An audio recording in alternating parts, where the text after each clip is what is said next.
Nous sommes dans la 10e partie du MOOC dédié cette fois-ci à la morale, notion on ne peut plus centrale évidemment dans la tradition philosophique et le programme dédié en vue du baccalauréat, puisque on le voit bien, la plupart des sujets à connotation de philosophie politique nous amènent à nous pencher, pour le penser, sur la question et le problème d'ailleurs des critères du bien et du mal. On ne pourra pas éviter évidemment cette partie dans la plupart des sujets de dissertation, sauf si, évidemment, on n'a affaire qu'à des éléments d'épistémologie ou d'histoire de l'art, mais en tout état de cause, il y a toujours une partie de la dissertation qui doit traiter cette question du rapport à l'autre.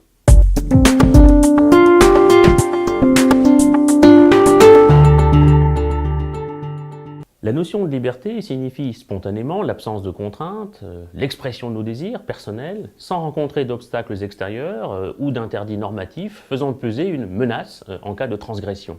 Ainsi, le devoir, en tant qu'il oblige et interdit de faire tel ou tel acte à l'encontre de nos désirs, semble incompatible avec l'idée même de liberté.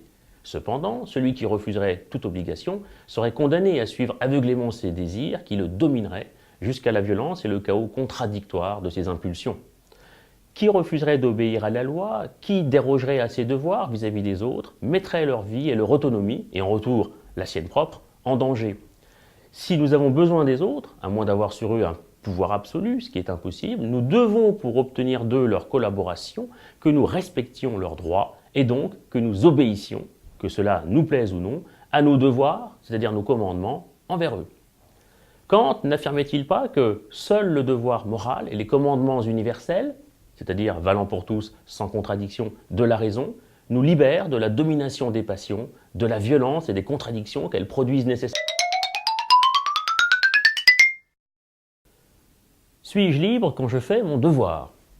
La notion de devoir, dans son rapport à la liberté, semble marquée d'une ambivalence radicale. Elle peut être perçue d'une part comme l'obstacle de l'expression de nos désirs propres, d'autre part comme la condition aussi de toute maîtrise raisonnée et raisonnable de soi, voire de notre droit à la liberté, compte tenu que celui-ci implique nécessairement qu'on se fasse au moins le devoir de le respecter chez les autres.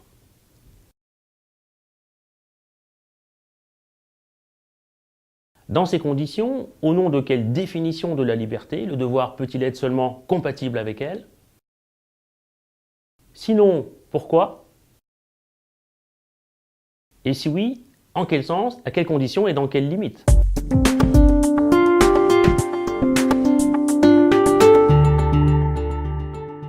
Nous sommes dans la deuxième séquence du cours dédié à la morale. Nous traitons ici la question « Suis-je libre quand je fais mon devoir ?» Et pour cela, je vous propose 3 axes à exploiter avec quelques auteurs et références qui paraissent relativement incontournables.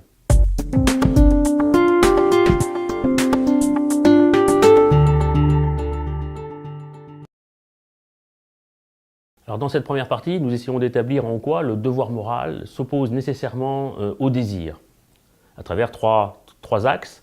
Tout d'abord, le devoir en tant qu'il vaut comme contrainte. Ensuite, l'obéissance au devoir altruiste étant une limitation de notre liberté. Puis, en dernier axe, le fait que le devoir moral puisse aller contre la liberté intérieure. Alors, le devoir en tant que contrainte. Nul n'aurait conscience de ses devoirs s'il était éduqué par ses parents d'une manière autoritaire, et nul ne les respecterait, a priori, si ces devoirs n'étaient accompagnés de la menace de sanctions. Tout devoir se donne en ce sens telle une contrainte, laquelle vise à restreindre la liberté d'action de chacun. Or, quelle serait cette liberté, sinon celle d'agir de notre plein gré, selon nos désirs propres, c'est-à-dire afin de se faire plaisir? Si l'homme est la mesure de toute chose, comme le soutient le sophiste Protagoras dans le dialogue éponyme de Platon, face d'ailleurs à un Socrate assez perplexe devant cette formule, il la remplacera pour sa part en disant que c'est Dieu qui est la mesure de toute chose, chacun, on peut le pressentir, va vivre son plaisir pour lui-même et non pas pour le plaisir des autres. Et même si parfois, et dans le meilleur des cas, le plaisir peut être mutuel. Mais le plus souvent, on le sait, on ne le sait que trop, le plaisir de chacun fait le déplaisir des autres. Surtout lorsque ce plaisir met en jeu notre amour-propre. On peut penser à l'exemple de la compétition sportive ou scolaire, à l'ambition ou à la réussite sociale. Il n'y a pas de place pour tout le monde. L'obéissance au devoir altruiste peut valoir, il faut l'entendre, comme une limitation de notre liberté. En effet, c'est ce que soutient Calliclès face à Socrate dans le Gorgias, sous la plume de Platon, la seule loi de la liberté, c'est ce qu'il appelle la loi du plus fort. Suivre ses instincts, obéir au devoir qui nous contraint de respecter la liberté d'autrui, puisque c'est sa fonction principale, c'est donc nécessairement pour Calliclès s'affaiblir, c'est se soumettre, alors plus ou moins selon le rapport de force qui nous y contraint, à la loi du désir des autres. La liberté universelle, on le voit bien, ne serait dans ce cas qu'une illusion. Pire encore, le devoir moral peut aller à l'encontre de notre liberté intérieure, qui est peut-être la première. Pour échapper à la menace éducative extérieure, l'enfant l'intériorise, ce qui produit en lui le sentiment, sinon l'idée, du bien et du mal, qui lui interdira, sauf à se sentir coupable et honteux de lui-même, et donc malheureux, de commettre les actes qui pourraient lui faire plaisir. Il perd ainsi, comme l'observe Freud dans ses essais de psychanalyse, toute autonomie, dès lors que ses propres désirs eux-mêmes sont réprimés avant de devenir des actes. Voire, il en perd conscience en le refoulant. Il devient alors un individu normal, entre guillemets, qui agit selon des règles et des conventions sociales prescrites et pour faire plaisir aux autres. Freud dira, non sans humour, « Montrez-moi quelqu'un de normal et je le soigne ». On voit que c'est la domination intériorisée la plus profonde et la plus efficace, car contre elle, on ne peut plus se révolter pour s'affirmer soi-même. La liberté s'est évanouie. Alors, deuxième partie de notre réflexion, on doit ici faire machine arrière toute et montrer que le désir, évidemment, n'est pas le sens de la liberté. À travers trois axes, le premier qui montrera que le désir aveugle et tyrannique nous entraîne au-delà de cette liberté tant chérie. Un deuxième temps, on verra le devoir civique comme condition de la liberté. Et enfin, une dernière partie qui sera dédiée au devoir moral comme condition de la liberté intérieure. Le désir, qui est aveugle et tyrannique, il faut l'établir, n'est absolument pas la liberté, malgré ce qu'on a pu dire précédemment. Prétendre que le désir est source de liberté, en tant que pouvoir de se déterminer soi-même, est une illusion, justement dénoncée par toutes les philosophies morales. On peut penser à l'exemple célèbre de Platon dans l'anneau de Gygès, au livre 2 de la République. Gygès, ce berger qui, trouvant un anneau qui le rend invisible, va s'en servir pour tuer le roi et coucher avec la reine, et ainsi prendre le masque de l'infamie. En un deuxième temps, le devoir civique peut bien apparaître, à contrario, comme la condition de la liberté universelle. C'est ce que dit Rousseau dans le contrat social. La liberté de chacun ne vaut que dans le cadre d'une loi universelle de liberté, et cette loi doit permettre la coexistence non violente, évidemment, des individus. Sinon, la liberté de chacun serait toujours menacée par celle des autres. La loi de la jungle soumet chacun de facto à une totale insécurité qui rend impossible l'exercice de son droit à agir selon ses fins. La liberté, sans règles ni devoir, en fait, s'autodétruit nécessairement, sauf à croire, ce qui serait illusoire, qu'un individu, moi, peut être le maître absolu de tous les autres, c'est-à-dire d'être suffisamment fort pour être définitivement le plus fort, ce qui, bien sûr, dit Rousseau, est impossible en toute rigueur. Ainsi, respecter son devoir apparaît comme la condition pour que chacun soit libre dans le cadre d'une loi qui limite son droit naturel au plaisir pour garantir de l'autre côté la mise en œuvre de son droit au bonheur, c'est-à-dire à l'autonomie dans la poursuite de ses fins propres, puisqu'il s'agit ici de se reconnaître et de se faire reconnaître par les autres, ce qui, après tout, paraît indissociable, et cela sans nuire aux mêmes droits des autres et donc aux siens, si tant est que les droits et les devoirs doivent être universels, c'est-à-dire réciproques et égalitaires pour être reconnus par tous, puisque à ce moment-là, ils sont évidemment justes et légitimes. Le devoir moral peut bien apparaître comme la condition de la liberté intérieure. Si le désir sans limite, qui est règle et source d'aliénation et de dépendance, voire source de violence destructrice et autodestructrice, nous emmène et nous pousse, on doit considérer que la seule faculté régulatrice qui rend possible la liberté intérieure, en tant que capacité à se commander soi-même, c'est la raison. La raison seule, en effet, est capable de nous sortir de la contradiction du chaos et de la dépendance des passions, en cela qu'elle seule peut nous indiquer ce qui est universellement bon sans contradiction. C'est en tout cas la thèse que défend Kant dans toute sa philosophie morale. On peut citer la critique de la raison pratique, la doctrine de la vertu, mais aussi les fondements de la métaphysique des mœurs. Être libre et être raisonnable sont une seule et même décision, dit Kant, qui distingue d'ailleurs précisément les impératifs catégoriques de la raison morale, par lesquels nous pouvons nous déterminer au bien universel dans une certaine cohérence, d'une part, et d'autre part, les impératifs hypothétiques, les règles de la prudence, dit-il, qui sont soumis à la détermination de nos désirs, toujours contradictoires et égoïstes. L'impératif catégorique, qui scelle le sens du devoir moral, est le suivant, on peut citer la célèbre formule « Agis de telle sorte que la maxime de ton action puisse valoir comme une loi universelle ». En cela, il est le seul impératif non violent et pacificateur des relations humaines, car il transcende le jeu des désirs toujours concurrents. C'est pourquoi sa traduction morale concrète est la suivante, autre formule de l'impératif catégorique non moins célébrissime, agis de telle sorte que tu traites l'humanité en toi-même et en la personne de tout autre, toujours en même temps comme une fin et jamais simplement comme un moyen. Troisième et dernier temps de notre réflexion, le bonheur entre devoir et autonomie. On a pu établir dans une première approche que le devoir s'opposait au désir, qui semblait valoir comme seule forme de liberté, position qui a été nuancée dans la deuxième partie de notre réflexion, où on établit tout de même que suivre son devoir pouvait valoir comme une forme de liberté concevable. On doit dépasser ces positions pour montrer que non seulement il n'y a pas d'opposition, il n'y a pas de contradiction antinomique entre le devoir d'un côté et la liberté de l'autre, mais que, mieux encore, faire son devoir, c'est une façon, en même temps qu'on actualise la liberté, d'atteindre un état de bonheur. Alors, première séquence, dans cette troisième dernière partie, le désir mène au bonheur, thèse présentée notamment par Spinoza dans son éthique lorsqu'il expose ce qu'est le conatus. Le conatus désigne cette tendance à persévérer dans son être qui fait que les désirs vertueux peuvent nous rendre heureux. Ce sont en effet, dit Spinoza, ces désirs qui nous procurent le sentiment de l'accroissement de notre perfection, une certaine conscience positive de soi, pour le dire dans la langue moderne, un certain sentiment de notre valeur personnelle. Ces désirs sont indispensables à l'expérience du bonheur durable, à l'opposé, dit Spinoza, des plaisirs purement extérieurs, lesquels, hélas, paraissent plutôt fugaces et décevants.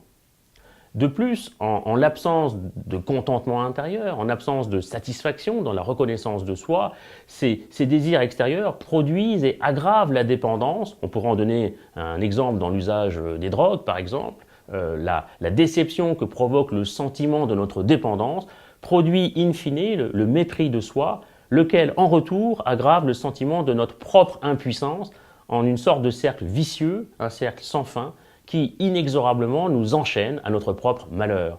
Le bonheur suppose donc, on le voit ici et pleinement, l'autonomie du sujet dans la capacité qui est la sienne à se donner des lois qu'il juge dignes d'être suivies. Deuxième séquence, l'autonomie dans le bonheur qui s'oppose à la conscience malheureuse telle qu'elle a pu être thématisée chez Hegel. L'autonomie, valant comme puissance d'affirmation de nous-mêmes, de notre désir de reconnaissance positive, est une condition nécessaire du bonheur et une condition qu'on ne peut, on ne doit plus opposer, comme semble faire Kant, à tort, à l'aspiration du bonheur. En effet, l'exigence morale du devoir peut nous rendre heureux, sauf si on veut condamner le sujet, celui qui dit « je » dans « suis-je libre quand je fais mon devoir », au déchirement de la conscience malheureuse, exposé notamment dans la phénoménologie de l'esprit par Hegel. Un déchirement entre, d'une part, l'aspiration au bonheur, réputée à tort immorale, cette aspiration, et d'autre part, le devoir purement raisonnable, qui n'a pas à se produire, cette évidemment distinction, cette opposition, alors que le désir d'être moral, le désir de faire son devoir, en tant que désir d'autonomie, implique pour se manifester, on le voit, le désir d'être heureux, au point d'ailleurs de se confondre avec ce désir, c'est ce qu'on appelle en philosophie le démonisme. Dernière séquence, le devoir altruiste en tant qu'il est un bonheur pour tous. Je ne peux être heureux que si je me reconnais dans ma valeur, que si je me reconnais dans ma puissance d'agir. Or, cette reconnaissance implique des valeurs, c'est-à-dire des fins bonnes en général. Une valeur, c'est ce qui est désirable de façon universelle dans le vocabulaire de la philosophie. Des valeurs donc que le sujet pose comme susceptibles de valoir, certes pour lui, mais également pour les autres. Ainsi, le sentiment du devoir accompli est indissociable de celui de la valorisation de soi qu'est le bonheur. En cela, le bonheur implique des devoirs de respect et de solidarité vis-à-vis des autres, car, on le comprend bien, la reconnaissance de nous-mêmes, quand elle a lieu, exigent la possibilité, ces autres, de leur jugement positif sur nos propres actions, dans une certaine réciprocité, qui font d'ailleurs le sens de la solidarité.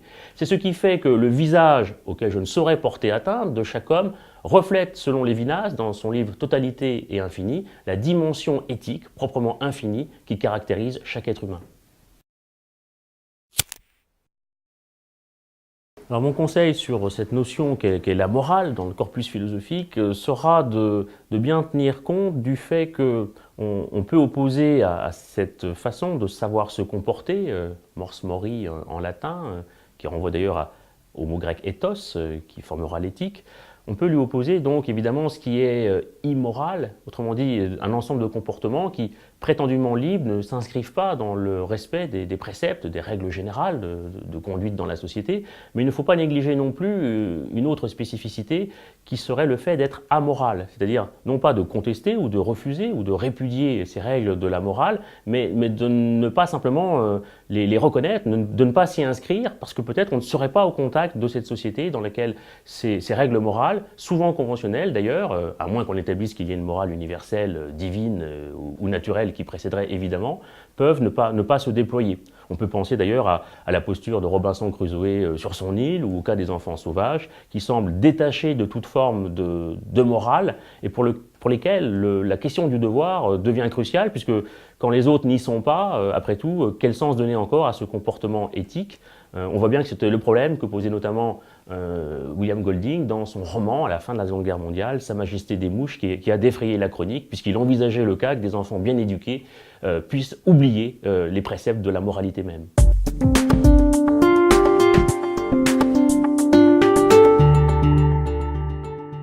Troisième séquence sur la morale, nous sommes dans la partie encyclopédie, celle que vous attendez et dans laquelle vous allez pouvoir trouver des références précises, des traitements d'auteurs, des définitions notionnelles utiles, on ne peut plus, évidemment, afin de traiter tous les sujets.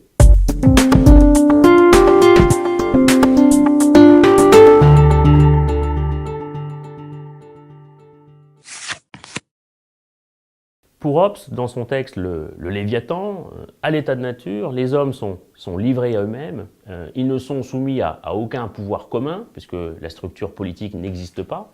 Ces individus se retrouvent dans un état de guerre perpétuelle, de tous contre tous. L'homme est un loup pour l'homme, dira Hobbes, reprenant la formule de Plaute. Ainsi, dans cet état de nature, ce qui règne, c'est la loi du plus fort, et tous les moyens y sont bons pour parvenir à ses fins.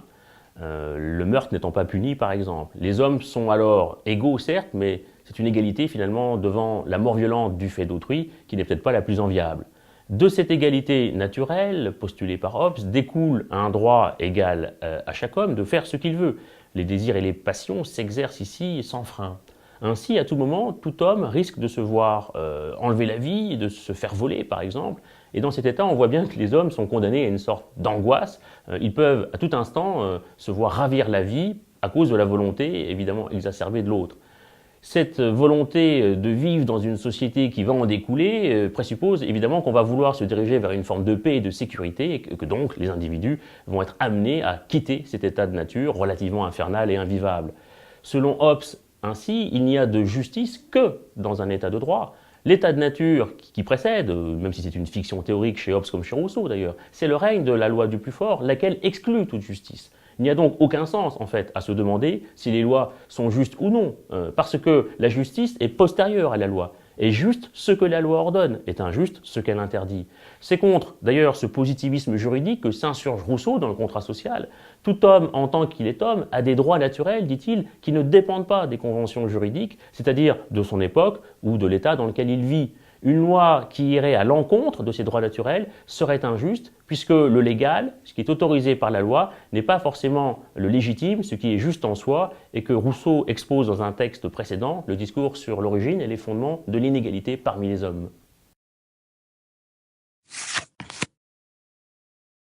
Le vrai fondement de la société, pour Rousseau, est l'acte par lequel, dit-il, un peuple est un peuple. La passation, donc, d'un pacte social. À l'état de nature, en effet, la survie des hommes est menacée de manière permanente. Ces hommes doivent donc s'unir, surtout dans le contexte d'une catastrophe naturelle qu'évoque Rousseau, pour former une agrégation de forces au départ et agir de concert. L'enjeu ici est de trouver une forme d'association, dira Rousseau, qui protège la force commune ainsi que chaque associé et assure donc que chacun s'unissant à tous n'obéisse pourtant qu'à lui-même et reste aussi libre qu'auparavant, pour citer la célèbre formule. Cette force d'association, c'est le contrat social. Dans le contrat social, réputé, chaque homme met en commun, dira Rousseau, sa personne et sa puissance, sous la suprême direction de ce qu'il appelle la volonté générale, de manière enfin à former un corps politique indivisible qui nous emmène au-delà du chiasme des passions. La liberté de chacun est garantie ici par l'abandon des droits individuels à la volonté générale, qui élève le peuple, selon Rousseau, à l'état moral de souverain et les hommes au statut de citoyen. Un individu peut avoir une volonté particulière, néanmoins contraire à la volonté générale qu'il a comme citoyen, car, on le pressent, son intérêt particulier peut toujours aller à l'encontre de l'intérêt commun.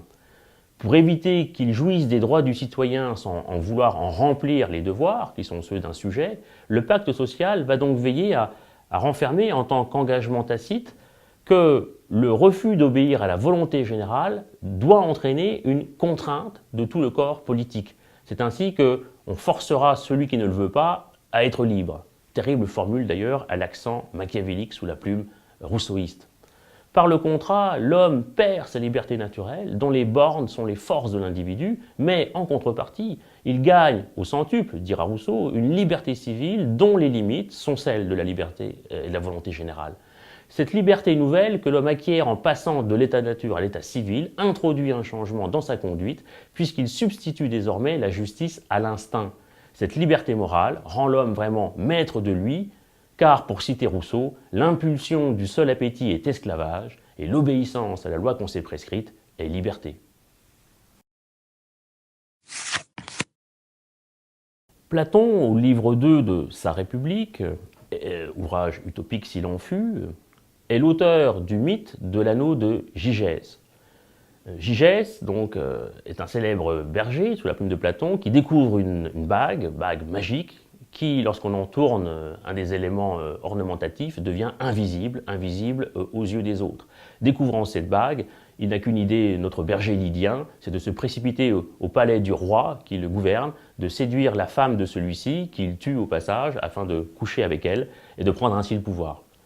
Alors ce que dit Platon dans ce mythe est assez simple et édifiant.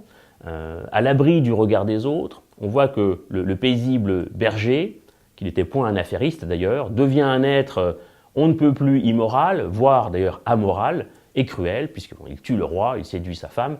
Mettons-nous d'accord, cela ne se fait pas. Pour Platon, la mauvaise conscience ne peut exister si on ne se rapporte pas aux autres, en fait. Sans les autres, nous ne l'avons plus. Et nous pouvons ainsi devenir amoral. C'est l'intérêt d'être soumis en permanence, d'ailleurs, au regard d'autrui, ce que dira Sartre dans des pages célèbres de L'être et le néant. La mauvaise conscience, alors, apparaît comme la condition nécessaire, en tout paradoxe, pour vivre en société. Sans elle, tout le monde ferait n'importe quoi et tout dégénérerait très très vite. Au fond, la différence entre nous et Gygès est la suivante. Jugés par nous-mêmes, mais aussi et surtout par les autres, nous éprouvons une mauvaise conscience qui nous bride et qui nous socialise. Et donc, c'est un paradoxe là encore, qui nous remet dans le droit chemin pour rentrer à nouveau dans la norme sociale. Gygès, détaché des autres, n'a pas à se préoccuper de leur jugement, il devient amoral, semblant perdre tout jugement de soi. La mauvaise conscience est donc bienfaisante dans notre rapport aux autres, elle permet à chacun de vivre en paix en société. Il n'y a, semble-t-il, que le Gollum du Seigneur des Anneaux qui n'est pas à méditer cette leçon de Platon.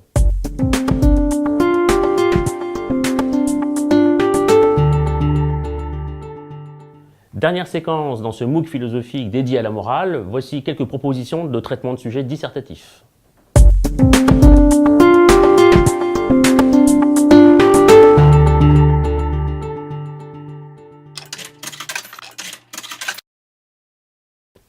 Pourquoi faire son devoir? Dans La mort est mon métier, Robert Merle retrace la biographie de Rudolf Höss, officier SS durant la Seconde Guerre mondiale, commandant du camp d'Auschwitz et acteur important de l'extermination des Juifs d'Europe. Ce livre donne l'impression que Rudolf Höss n'est pas un meurtrier ni un bourreau sanguinaire, mais plutôt un petit fonctionnaire sans grand talent qui n'a fait que son travail. Hannah Arendt soulignera le même problème, philosophique d'ailleurs, qu'elle nommera, selon une formule célèbre, la banalité du mal, dans son ouvrage Eichmann à Jérusalem, qui est le compte-rendu du procès d'Adolf Eichmann, autre responsable important dans l'organisation de la Shoah. Les deux hommes, donc Heuss et Eichmann, n'ont eu de cesse, durant leurs procès respectifs, de répéter qu'ils n'avaient fait que leur devoir de serviteurs du Reich et de l'Allemagne, et qu'ils n'ont fait, pour reprendre là encore une formule célèbre, en tant que spécialistes, entre guillemets, qu'obéir aux ordres. Ils ont été confrontés pourtant à l'incompréhension de leurs juges et de l'opinion publique, pour qui au contraire, faire son devoir aurait été, à tout le moins, de ne pas le faire. Et effectivement, il aurait sans doute été moral d'agir ainsi, pour ne pas participer, on le comprend bien, à l'assassinat de tant de personnes. La Seconde Guerre mondiale fait partie de ces époques troublées, pendant lesquelles il est très difficile, on le comprend, de savoir justement et précisément où se situe son devoir. Quel est-il? Pourquoi faire son devoir? Cette dernière question est féconde, d'ailleurs, et intéressante, quoique très imprécise, formulée de cette manière.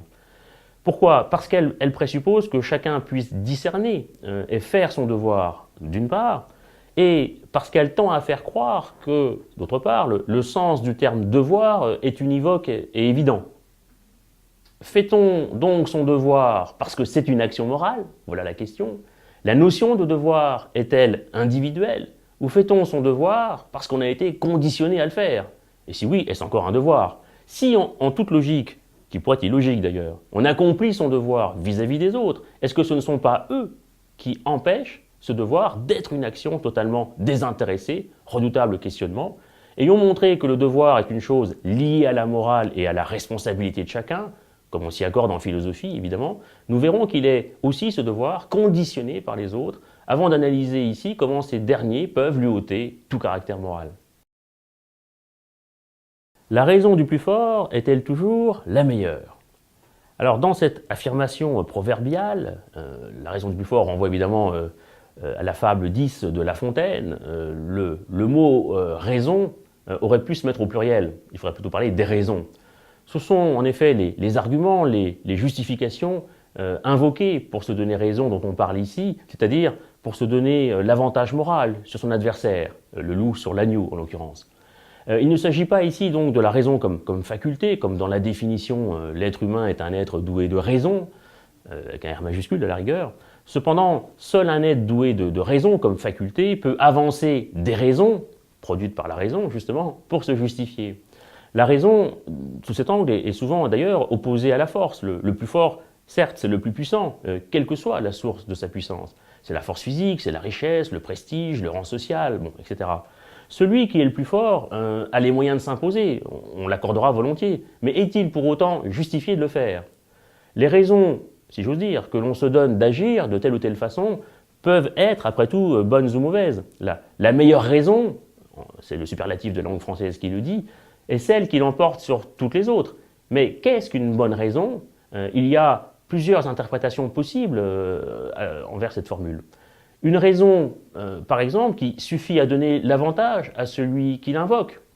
Une raison que l'on ne peut pas rationnellement rejeter parce qu'elle est vraie dans l'ordre de la connaissance, on parlera de raison théorique, ou s'agit-il plutôt d'une raison que l'on ne peut pas raisonnablement rejeter parce qu'elle est juste dans l'ordre de la morale, on parlera de la raison pratique avec Kant par exemple. On voit que dire que la raison du plus fort est toujours la meilleure, sous-entendu sans exception, c'est dire que le plus fort a raison, bref, qu'il domine, il a raison de son adversaire, quelles que soient ses raisons qu'il invoque. Mais cela lui donne-t-il raison pour autant? La raison du plus fort est toujours la meilleure, cette affirmation qu'on retrouve évidemment sous la plume de La Fontaine est assez ambiguë et troublante. Le loup, qui est le fort, justifie sa prétention à manger l'agneau, le faible, pour des raisons dont l'agneau montre précisément et successivement d'ailleurs l'absurdité. Cela n'empêche pas, in fine, le loup de manger l'agneau, mais avait-il raison de le faire?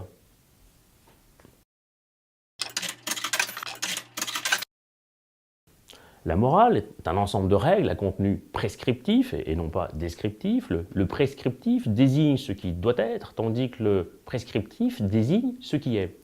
Il y a les faits et les valeurs. Le devoir désigne l'obligation pour un sujet d'agir d'une manière déterminée, considérée comme moralement ou juridiquement nécessaire. On parle du devoir en général quand on s'attache au fait même d'être moralement contraint. Ainsi, de devoir en particulier quand on lie l'obligation à des actions spécifiques. L'obligation, il faut le préciser, désigne le sentiment d'être moralement contraint à faire son devoir, il faudrait presque dire autocontraint, au sens du latin obligare. L'obligation sociale, sous cet angle, est le sentiment d'être contraint à faire son devoir sous le joug de la société qui nous a éduqués en vue d'intérioriser ses lois et ses interdits, comme l'évoque Freud dans Le malaise dans la culture. Il s'agit donc de savoir si la morale, dont l'essence est le devoir, et l'obligation, accessoirement, peut être réduite ou pas à une obligation sociale. Pour définir le devoir, qui est précisément le fait d'être moralement contraint, il s'agit donc de connaître la provenance de cette contrainte. Qu'est-ce qui me commande, ce que je dois ou ce que je ne dois pas faire?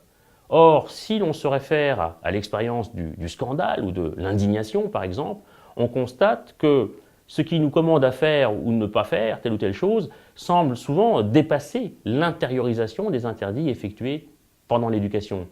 Les principes moraux, en effet, se présentent à nous comme surgissant de notre conscience, idéalement de notre bonne conscience. En ce sens, et pour terminer, la morale ne peut pas se réduire à une obligation sociale dans la mesure où elle a des prétentions universelles, elle relève de prétentions nécessaires.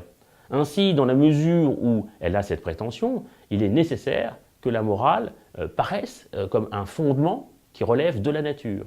Toutefois, sommes-nous certains encore que ces principes soient bel et bien inhérents à la nature humaine, devant la multiplicité des morales qui paraissent conventionnelles, critiquées par les sophistes face à Socrate par exemple?